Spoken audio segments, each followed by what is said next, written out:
MLA साहब के पिताजी कहा करते हैं कि विकास की गंगा बहा देंगे, मेरे बेटे को लाना विकास की गंगा बहा देंगे। अरे रिछपाल जी, विकास की गंगा हमने देखी है कि वो ये चाहता है कि राजस्थान में हिंदू और मुसलमान को लड़ा कर इनको गुमराह करके और मैं पुनः सत्ता हासिल कर लूं। उनके बाजुओं को काटा गया, उनके स्लीव्स को वहां से काट के कपड़ों को चेक किया गया और दूसरी तरफ है कांग्रेस का मिटेगा नामो निशान है। कांग्रेस का भारत माता की, भारत माता की। हुकुम सिंह जी नरखा मंच पर पधारे। गांव गांव डाणी डाणी से पधारे हुए इस भारतीय जनता पार्टी को पुनः राजस्थान में स्थापित करने वाले सभी बंधुओं, किसान भाइयों और पत्रकार बंधु, सर्वप्रथम हम ये देखते आ रहे हैं कि ये आंधी नहीं तूफान है, ये आंधी नहीं तूफान है। कांग्रेस का मिटेगा नामो निशान है, कांग्रेस का मिटेगा नामो निशान है और उस नामो निशान को मिटाने का जिम्मेदार श्याम अशोक गहलोत है, जिसने राजस्थान में किसी महिला के साथ अत्याचार हो तो उसने अन्याय किया, किसी बच्चे के साथ अत्याचार हुआ तो उसने अन्याय किया। और कहाँ है वो राहुल गांधी जो 1 2 3 4 5 6 7 8, अरे शर्म आनी चाहिए, ऐसे गाने फिल्म में चलते हैं और किसानों के कर्ज माफी की बात करते हो।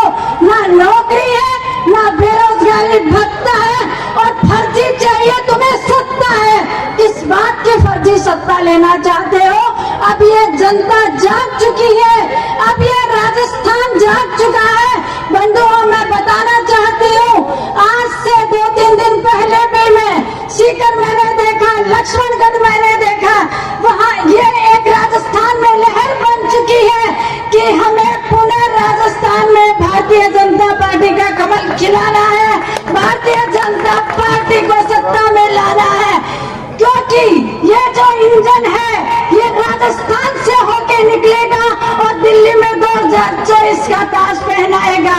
जब दिल्ली में सरकार होगी तो राजस्थान का विकास स्वतः ही होगा। अभी भी राजस्थान के विकास में नरेंद्र मोदी जी ने कोई कमी नहीं रखी, लेकिन इन सत्ता के दलालों ने अपने कुर्सी की लड़ाई में बर्बाद करके रख दिया, जनता के हकों को मार दिया। आज किसान कर्जे में दबे हुए पड़े हैं। और एक समय मेरे भाइयों, याद कीजिए, आपकी बहन बेटियां जब पेपर देने गई थी तो उनके दुपट्टे उतारे गए, उनके बाजुओं को काटा गया, उनके स्लीव्स को वहां से काट के कपड़ों को चेक किया गया। और दूसरी तरफ बुरा मत मानना, बुरके में परमिशन दी गई। ये खेल वो क्यों खेल रहा है? ये खेल जो खेलो इसलिए खेल रहा है कि वो ये चाहता है कि राजस्थान में हिंदू और मुसलमान को लड़ा कर इनको गुमराह करके और मैं पुनः सत्ता हासिल कर लूं। इस गलतफहमी में हिंदू और मुसलमानों को नहीं रहना है, क्योंकि ये इनकी आपसी लड़ाई न हमारी नहीं है। ये सिर्फ अपना मकसद पूरा करने के लिए डबल रोल में चल रहे हैं। उस डबल रोल को हमें समझना है। हिंदू भी हमारे हैं तो मुस्लिम भी हमारे हैं, सभी हमारे साथी हैं। अब एक बात मैं आपको इस डेगाना तहसील के बारे में बताना चाहती हूँ।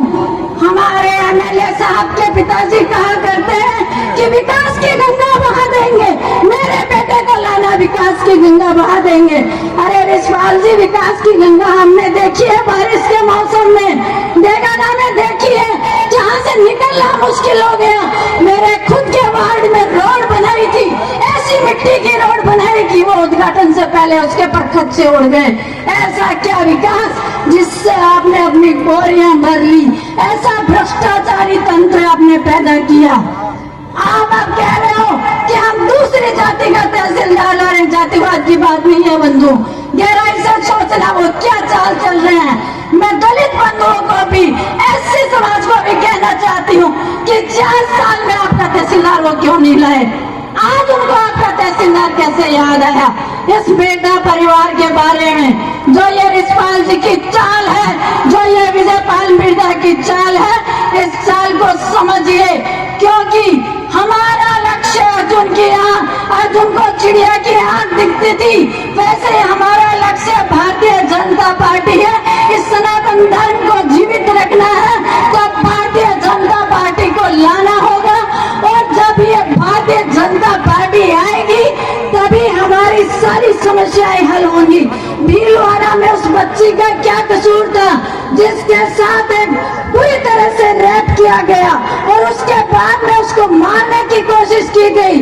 जब वो बच्ची मरी नहीं तो उसे भट्टी में जलाया गया, और अशोक गहलोत जी और प्रियंका गांधी आकर उनको संभालते नहीं है। वही प्रियंका गांधी राजस्थान में आती है लेकिन आकर चली जाती है और कहती है मैं लड़की हूँ, मैं लड़ सकती हूँ। धिक्कार है, तुम लड़की हो, तुम ऐसे परिवार में पैदा नहीं हुई हो, ना तुम किसी की दुख की ताकत तकलीफ समझती हो, ना तुम किसी दलित की ताकत तकलीफ समझती हो। तुम्हारे दिल में एक ही है कि हमें सत्ता चाहिए, क्योंकि शुरू से तुम 70 साल से सत्ता के आदी रहे हो, और यही स्थिति अगर बेगाना में रही तो वो भ्रष्टाचारी तंत्र बुरा पैदा हो जाएगा। क्योंकि मैं भी एक वकील हूँ, हम भी कोर्ट में देखते हैं, तहसील में देखते हैं, हर तरफ भ्रष्टाचार का डेरा डला हुआ है, चाहे वो पुलिस प्रशासन रहा हो 4 साल में, 5 साल में, चाहे वो और कोई सरकारी तंत्र रहा हो, हर जगह ये स्थिति रही है। इस बात को विचार करते हुए हमें सोचना है, समझना है और आगे इस बात का विचार करना है कि भारतीय जनता पार्टी का कमल खिलाना है। जय हिंद, जय भारत, भारत माता की। और एक बात, अजय सिंह एक विकास पुरुष के रूप में यहाँ पहले भी स्थापित हुए हैं, और मैं पुनः आपको इस मंच के माध्यम से अजय सिंह किलक साहब को भी निवेदन करना चाहती हूँ कि किलक साहब आप 35-36 कौम को साथ लेकर चलिए, आपके विकास में आपके वोटों में कोई कमी नहीं आएगी, आपके वोटों की लाइन लग जाएगी। 25 तारीख को बटन दबकर 50,000 या 50,000 से ऊपर की जीत मिलेगी। जय